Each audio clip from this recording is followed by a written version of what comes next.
You're watching a Big Z review. Red Sonja is a new pulpy action fantasy film that just came out in a pretty limited release in theaters, but is now available on digital. And it is nowhere near a good film, but it is a lot of fun, and it's something that we really don't see anymore. I am here to fight! You and all of your kind are relics from the past. I am the future! It's now or never.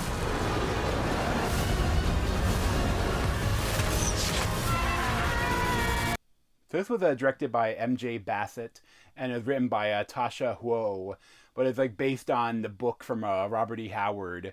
You know, the same guy that did like Conan the Barbarian, and like there's also a bunch of comic books with Red Sonja.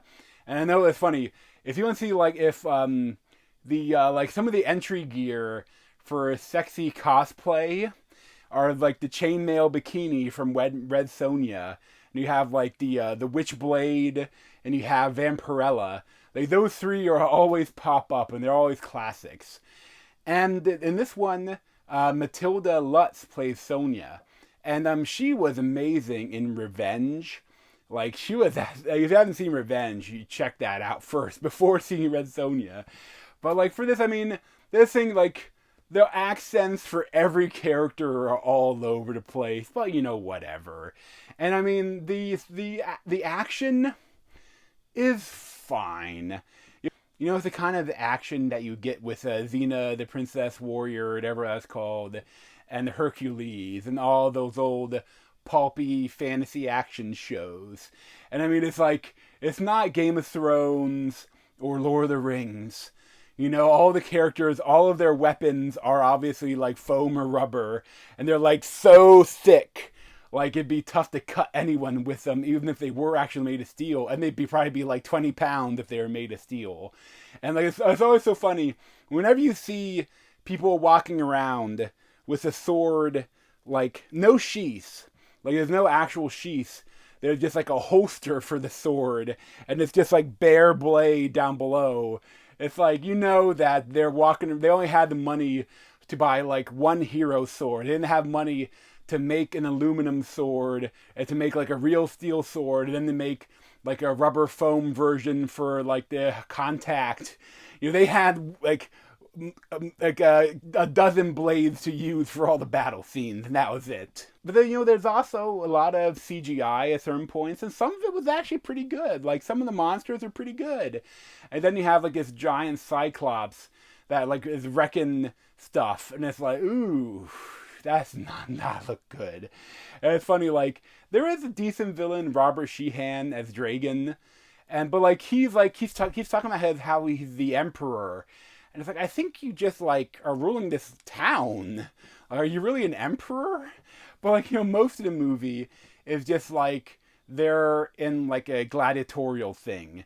Like essentially Red Sonja, like she, as a child, like the barbarians attacked their village and she was forced into like the magical forest, but she survived on her own the whole time. But then at some point she found a horse that's like the love of her life. And the horse has all modern gear, bridles and reins and saddles. And it's like, where did you get that in the magic woods? Shouldn't you have tried to make it look like vines or something? But you know, whatever, it doesn't matter. And I mean, there's like Michael Bisping as Hawk, and Rona Mykra as his wife. They're really cool. And like, I really like Wallace Day as Anista. Like she's like this crazy warrior. It kind of reminded me of Angelina Jolie. That like is the main like pure person that Red Sonja fights for most of the film, like different times. And it's funny though, I wish that like when they get to the gladiatorial thing, I wanted more actual gladiatorial fights. Like she's like not really in any fight. Like at one point she refuses to fight, and the person is killed by like a crossbowman. And it's like, oh, okay.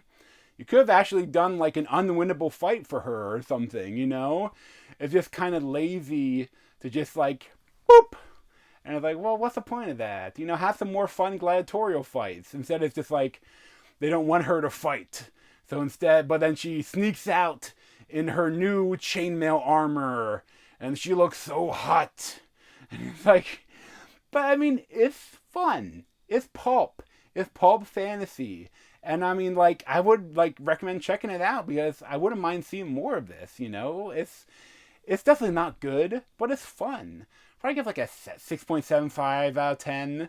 You know, still, the actual fun level is much higher than that. But, you know, it's not a good movie. But, you know, you gotta know what you're getting into when you start watching it. But thanks for watching, and if you want to see more of me, you can subscribe down below. Thanks.